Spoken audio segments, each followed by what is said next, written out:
الحمدللہ رب العالمین والصلاة والسلام علی سید المرسلین وعلی آلہ وصحبہ اجمعین۔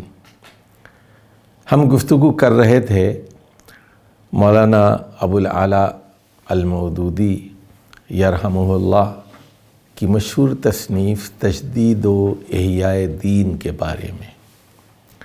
اس کتاب کے آغاز ہی میں انہوں نے انسان کے لیے جو نظریات پیش کیے گئے ہیں اور جن کی نوعیت ما بعد طبیعی ہے، یہ فرمایا کہ یہ 4 بنیادی نظریات ہیں اور دراصل لڑائی تو اسلام اور جاہلیت کی ہے۔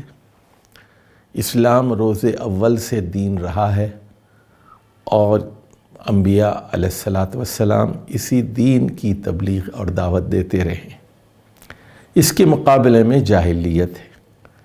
جاہلیت کے سلسلے میں انہوں نے 3 باتیں بتائیں۔ ایک جاہلیت خالصہ ہے، ایک جاہلیت مشرکانہ ہے اور ایک جاہلیت راہبانہ ہے۔ تو جاہلیت خالصہ اور جاہلیت مشرکانہ کے بارے میں ہم نے اپنی گفتگو رکھی، اور اس کے بعد جاہلیت راہبانہ کے سلسلے میں ہم نے کچھ وضاحتیں کیں اور اس کا کچھ پس منظر بیان کیا تاکہ اس کے سمجھنے میں آسانی ہو۔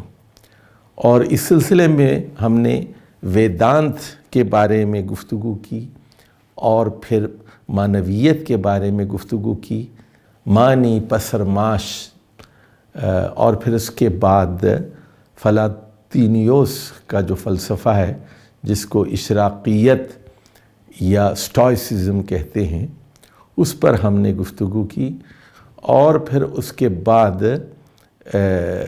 ان نظریات کے بارے میں گفتگو کی جو ہندو مذہب کے اندر یوگا کے نام سے روحانیت کا ایک باب پایا جاتا ہے، اور پھر کچھ باتیں اختصار کے ساتھ تصوف کے بارے میں بیان کی۔ اب اس کتاب میں مولانا مودودی 2 اور چیزوں کا ذکر کرتے ہیں۔ ایک تو گوتم بدھ اور بدھ ازم کے بارے میں، اور وہاں کیا نظریات تھے۔ جیسا کہ آپ جانتے ہیں کہ گوتم بدھ مت کے بانی ہیں، اور 568 قبل مسیح میں ان کی ولادت ہوئی ہے، 488 قبل مسیح میں ان کا انتقال ہوا ہے۔ اور اگر یہ تاریخیں صحیح ہیں تو اس کا مطلب یہ ہے کہ یہ حضرت عزیر علیہ السلام کے ہم عصر ہیں، اور نیپال اور بہار کے پاس ان کے والد کی حکومت تھی، اور یہ شہزادے تھے، اور 29 سال کی عمر میں انہوں نے سنیاس لیا، اور 35 سال کی عمر میں انہیں نروان حاصل ہوا، اور یہ گھوم پھر کر پھر تبلیغ کرتے رہے۔ تو 80 سال کی عمر تھی، بنارس کے قریب انہوں نے انتقال کیا۔ اور اب دیکھیے یہ کہ ان کی تعلیمات کیا ہیں۔ بعض لوگوں کا یہ خیال ہے کہ گوتم بدھ منکر خدا تھے، خدا کو نہیں مانتے تھے، اور بعض لوگوں نے یہ کہا کہ شاید وہ اس کے قائل تھے۔ بہرحال ان کا جو فلسفہ ہے یا ان کی جو تعلیمات ہیں وہ یہ ہیں کہ 2 زنجیریں ہیں، ایک طلب کی اور دوسرے خواہش کی، یعنی ڈیمانڈز اینڈ ڈیزائرز۔ تو یہ کہتے ہیں کہ اس میں ہمیشہ انسان مبتلا رہتا ہے، ڈیمانڈز اینڈ ڈیزائرز، تو ان 2 خواہشات کو کچلنا چاہیے۔ اور وہ یہ کہتے ہیں کہ مراقبے کے نتیجے میں نروان حاصل ہوتا ہے۔ اور جیسے کہ میں نے کہا کہ اکثر لوگوں کا یہ بھی خیال ہے کہ وہ ناستک تھے، یعنی خدا کو نہیں مانتے تھے۔ اور تو ان کے 3 بڑے فرقے ہیں۔ ایک تو ہنایان فرقہ ہے جو سری لنکا میں ہے، اور یہ روح کا بھی انکار کرتے ہیں، اور یہ خدا کا بھی انکار کرتے ہیں۔ دوسرا جو فرقہ ہے ان کا وہ مہایان فرقہ ہے، یہ منگولیا، چین اور جاپان میں ہے۔ یہ گوتم بدھ کو نور اور اللہ تعالیٰ کا سایہ سمجھتے ہیں کہ وہ انسانی شکل میں ظاہر ہوئے، خود ان کے لیے ایمان اور سچائی کافی ہے۔ تیسرا فرقہ چین اور جاپان میں ہے، اس کو زین فرقہ کہتے ہیں، اور یہ زین کا مطلب ہے غور و فکر، بصیرت اور روشنائی۔ گوتم بدھ آخرت کا انکار کرتے ہیں لیکن پنرجنم پر یقین رکھتے ہیں، یعنی کئی جنم ہو سکتے ہیں، اور یہ رہبانیت پر مشتمل ایک دین ہے، اور رہبانیت کے بغیر پنرجنم سے چھٹکارا حاصل نہیں کیا جا سکتا۔ اور یہ کہتے ہیں کہ بدھ مت کے بھکشو کے لیے کمانا جائز نہیں ہے، اور وہ بھیک مانگ کر گزارا کریں اور درویشانہ زندگی اور جنگلوں کی زندگی گزاریں۔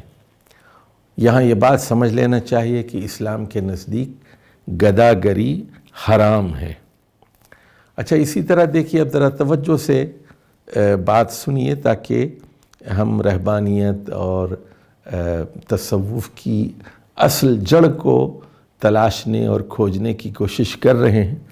بدھ مت یہ کہتا ہے کہ من و تو اور ہما شما کا یہ جو فرق ہے یہ سراسر غلط ہے۔ انسان کائنات میں پانی کے بلبلے کی طرح ہے اور موج دریا ہی کا حصہ ہے۔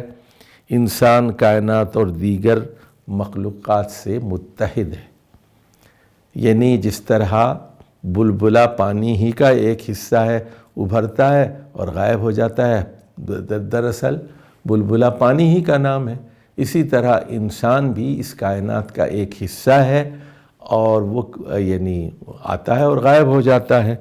تو یہ عقیدہ ہے جسے اتحاد یا وحدت الوجود سے ملتی جلتی یہ ایک چیز ہے۔ اتحاد یعنی اللہ کے ساتھ انسان جڑا ہوا ہے۔ ہندوستان میں اشوک کی وجہ سے اس مذہب کو، بدھ مت کو بہت فروغ حاصل ہوا، لیکن دیکھیے کہ 488 قبل مسیح، 500 قبل مسیح کا یہ مذہب 1300 سال کے بعد 800 عیسوی میں شنکر اچاریہ کی تعلیمات کی وجہ سے مٹ گیا ہندوستان سے، اور ہندوستان کے برہمنوں نے اس کو دیس نکالا دیا اور بدھ مت تقریباً ہندوستان سے غائب ہو گیا۔ شنکر اچاریہ کی وفات 830 عیسوی میں ہوئی ہے، تقریباً آپ کہہ سکتے ہیں کہ نبی کریم صلی اللہ علیہ وسلم کے تقریباً 200 سال بعد۔ اور انہوں نے پھر بدھ مت کے لوگوں سے مناظرے کیے اور ان کو شکست دی، اور بہت سارے لوگ پھر جو بدھ مت کے ماننے والے تھے وہ ہندو ہو گئے۔ اور یعنی اشوک اپنی حکومت کے باوجود، بدھ مت کی حکومت کے باوجود وہ کام نہیں کر سکا جو شنکر اچاریہ نے اپنی دعوت و تبلیغ سے کیا اور لوگوں کو متاثر کر کے کیا۔ تو یہ ایک چیز ہے جس کو سمجھنا بہت ضروری ہے۔